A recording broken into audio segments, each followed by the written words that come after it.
Hello everyone, आप सब लोगों का मेरे चैनल बॉटनी सागर में हार्दिक स्वागत है। आज जो मेरा टॉपिक है वो पार्थिनोजेनेसिस से ही रिलेटेड है और इस चैप्टर का मींस 12th के फर्स्ट चैप्टर का ये लेक्चर नंबर 18 है। और आपको मैंने एक और बात बताई थी कि 12th के सभी लेक्चर के लिए मेरा यही ड्रेस कोड रहेगा। क्लियर? आप ड्रेस कोड से मुझे आइडेंटिफाई कर सकते हैं, यही मेरा ड्रेस कोड रहेगा फुल ईयर। क्लियर? पार्थिनोजेनेसिस में आप अच्छे से जानते हैं कि parthenogenesis it is derived into two Greek words, that is first parthenos, that means virgin, and second word that is genesis, it means birth या formation या न्यू ऑर्गेनिज्म। क्लियर? तो parthenogenesis is a special mode of reproduction in which new organism are formed from a single egg without fertilization, that is called as parthenogenesis। Classify मैंने करा दिया है आपको, अब यहाँ पे मैं आपको क्लासीफाई करा रहा हूँ अगेन पार्थिनोजेनेसिस को। आप स्टार लगा करके इस पॉइंट को आप लिख सकते हैं कि on the basis of sex of the offsprings parthenogenesis again divided into 3 categories। Clear? तो on the basis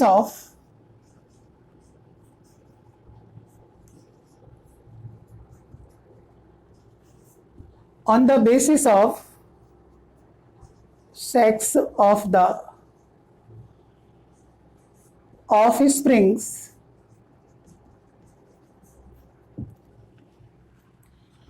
parthenogenesis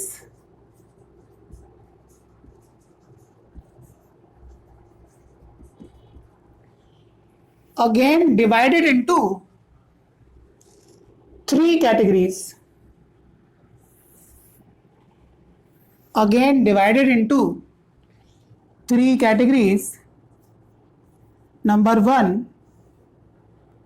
archaeotochy,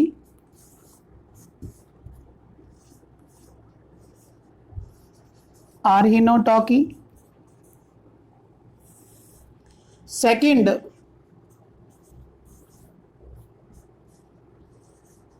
थैलीटॉकी, and third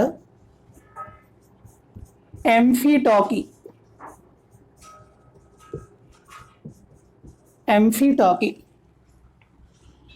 तो there are 3 types of parthenogenesis on the basis of sex of the offsprings. Clear? अब आपको in term को अच्छे से समझना है। Biology के अंदर एक बात है वेरी इंपॉर्टेंट कि आप लोगों को टर्म को समझना होता है, and each and every term explain itself what is it exactly. Clear? तो आर्कियोटॉकी जो टर्म है it is derived into 2 Greek words. First arrhen means होता है मेल, एंड सेकंड टोकोस। जो टॉकी जो वर्ड है ये ग्रीक वर्ड टोकोस से आया है। इस टोकोस का मतलब होता है बर्थ। क्लियर? थैलीटॉकी की बात करें, it is also derived into 2 Greek word, that is first one thelys, THELYS। Thelys का मीन्स होता है फीमेल। थैलिस का मीन्स होता है फीमेल, एंड दूसरा वर्ड है tokos, that mean birth. Clear? Third term को ले सकते हैं हम, it is also divided into 2 Greek words. First amphi, और एम्फी का मीनिंग होता है both, and tokos again birth. इन टर्म के अकॉर्डिंग ही आप एक्सप्लेन कर सकते हैं इनको बिना किसी प्रॉब्लम के। तो आर्कियोटॉकी क्या है कि it is a type of parthenogenesis in which male offsprings are developed, male offsprings यहाँ पे डेवलप होंगे, है ना। नाम से आपको समझ में आ रहा है कि एरहन जो टर्म है वो मेल को रिप्रेजेंट करता है एंड टोकोस जो टर्म है वो बर्थ को रिप्रेजेंट करता है, एंड दोनों ग्रीक वर्ड से ये टर्म डिराइव हुई है, दैट इज द आर्हिनोटॉकी। तो आर्हिनोटॉकी में आप लिख सकते हैं कि in this male offsprings develop parthenogenetically. तो आप लिख सकते हैं in this male offsprings develops through parthenogenesis, through parthenogenesis, and such type of parthenogenesis is known as what? Arhinotochy. Is it clear? और इस टाइप का जो parthenogenesis है ये किसमें देखने को मिलेगा? ये काफ़ी इन्वर्टिब्रेट्स में देखने को मिलेगा। एक इसमें आप एफिड्स के बारे में लिख सकते हैं, ये रोटीफर्स के बारे में, रोटीफर्स एग्जाम्पल दे सकते हैं। और रोटीफर्स आपको पता है कि एक माइक्रोस्कोपिक इंसेक्ट्स हैं, इनको व्हील एनिमलक्यूल बोलते हैं कि व्हील लाइक इनका बॉडी ऑर्गेनाइजेशन होता है, तो व्हील एनिमलक्यूल इनको बोला जाता है। इसके बाद बीज, हनी बी के अंदर आर्हिनोटॉकी देखने को मिलती है। टिक्स में, माइट्स में, कैटल फीडिंग इंसेक्ट्स हैं ये।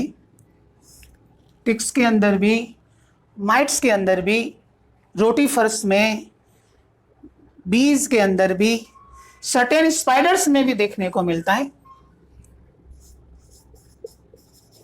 सर्टेन स्पाइडर्स and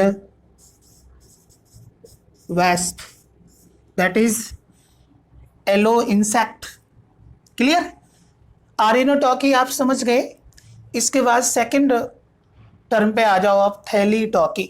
तो थैलीटॉकी में क्या होगा कि in this female of springs develop through parthenogenesis.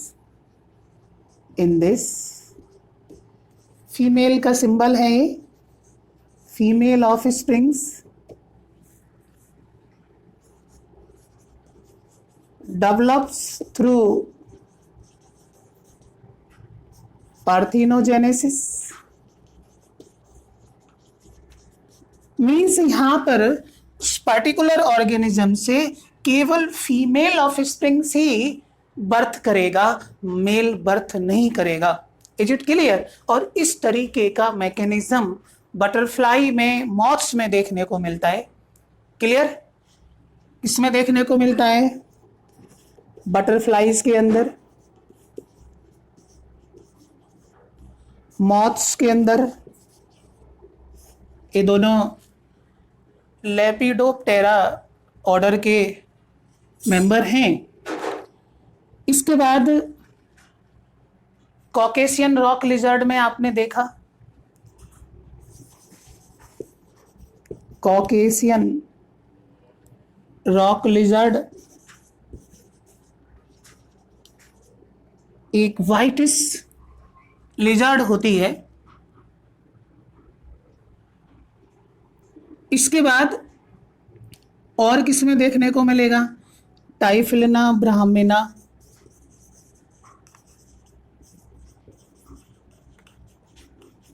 Clear? तो ये थैलीटॉकी के एग्जाम्पल हैं। मीन्स इनके पेरेंट्स थैलीटॉकी करते हैं, मीन्स फीमेल ऑफ स्प्रिंग्स की क्या है? बर्थ करते हैं। Is it clear? इसके बाद में एम्फीटॉकी में हम बात करें तो एम्फीटॉकी, एम्फी माने बोथ, टॉकोज माने बर्थ, माने इस टाइप के पार्थिनोजेनेसिस में दोनों टाइप के, मीन्स दोनों सेक्स के ऑफ स्प्रिंग्स डेवलप होंगे। क्लियर? तो इसमें आप लिख सकते हैं कि in this type of parthenogenesis, both male and female offsprings are developed. Offsprings are developed. Clear? क्योंकि एम्फी मीनिंग क्या है? बोथ. इस टाइप का जो मैकेनिज्म है पार्थिनोजेनेसिस है वो स्पेशली देखने को मिलता है एफिड्स के केस में, और एफिड्स को हम प्लांट लाइस बोलते हैं. प्लांट लाइस. और ये प्लांट लाइस एक टाइप के सैप सकिंग इंसेक्ट हैं, पेस्ट हैं ये.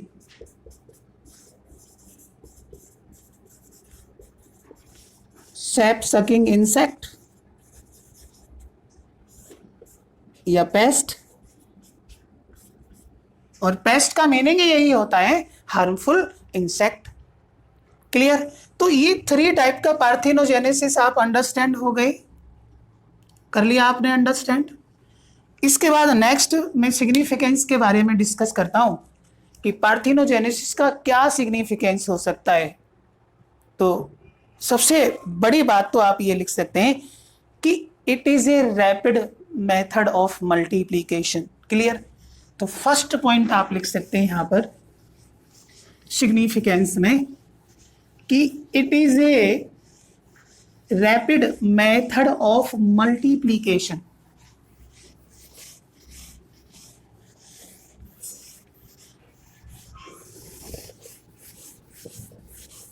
It is a rapid method of multiplication. तो सिग्निफिकेंस में फर्स्ट पॉइंट के बारे में डिस्कस किया जाए.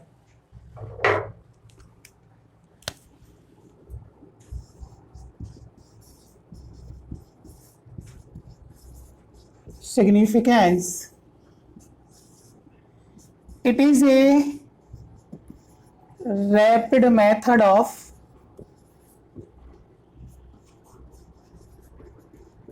मल्टीप्लीकेशन. क्योंकि ये कंप्लीटली सेक्सुअल रिप्रोडक्शन नहीं है. इवन पार्थिनोजेनेसिस यूनिपेरेंटल होता है और एसेक्सुअल रिप्रोडक्शन भी क्या है? यूनिपेरेंटल है. केवल एक ही पेरेंट यहाँ पे इन्वॉल्व होता है और उसका भी स्पेशली फीमेल गैमीट इसमें इन्वॉल्व होता है. क्लियर? सेकंड आप ये पॉइंट लिख सकते हैं कि parthenogenesis is a means of sex determination in some animals. Parthenogenesis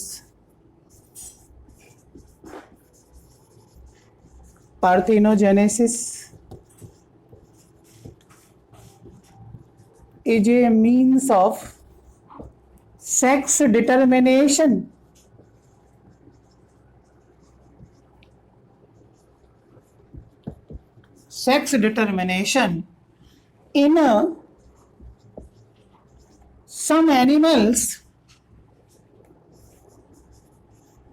in some animals, like honey bee. Honey bee जो कॉमन इंडियन हनी बी है that is Apis indica.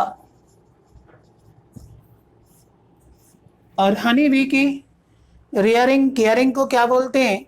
AP culture. Clear? तो काफ़ी species है honey bee की. Apis indica है, Apis फ्लोरिया है, Apis डॉर्सेटा है. Clear? लेकिन मैन है एपिस इंडिका और इसकी रियरिंग केयरिंग को क्या बोलते हैं?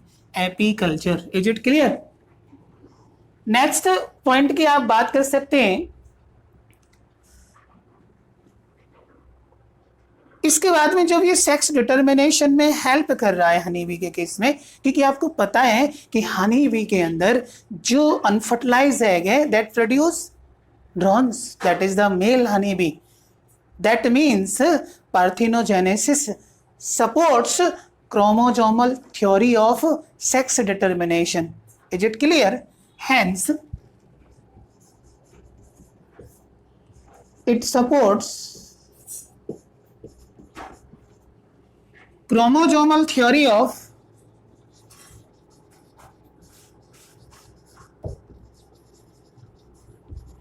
सेक्स डिटर्मिनेशन, ये जेनेटिक्स में मैं आपके साथ डिस्कस करूंगा। Chromosomal theory of sex determination को सपोर्ट करता है पार्थिनोजेनेसिस। Is it clear? और सिग्निफिकेंस, यही एक सबसे बड़ा एक सिग्निफिकेंस हम ले सकते हैं। फिर डिसएडवांटेजेस की बात करें तो डिसएडवांटेज क्या है पार्थिनोजेनेसिस का?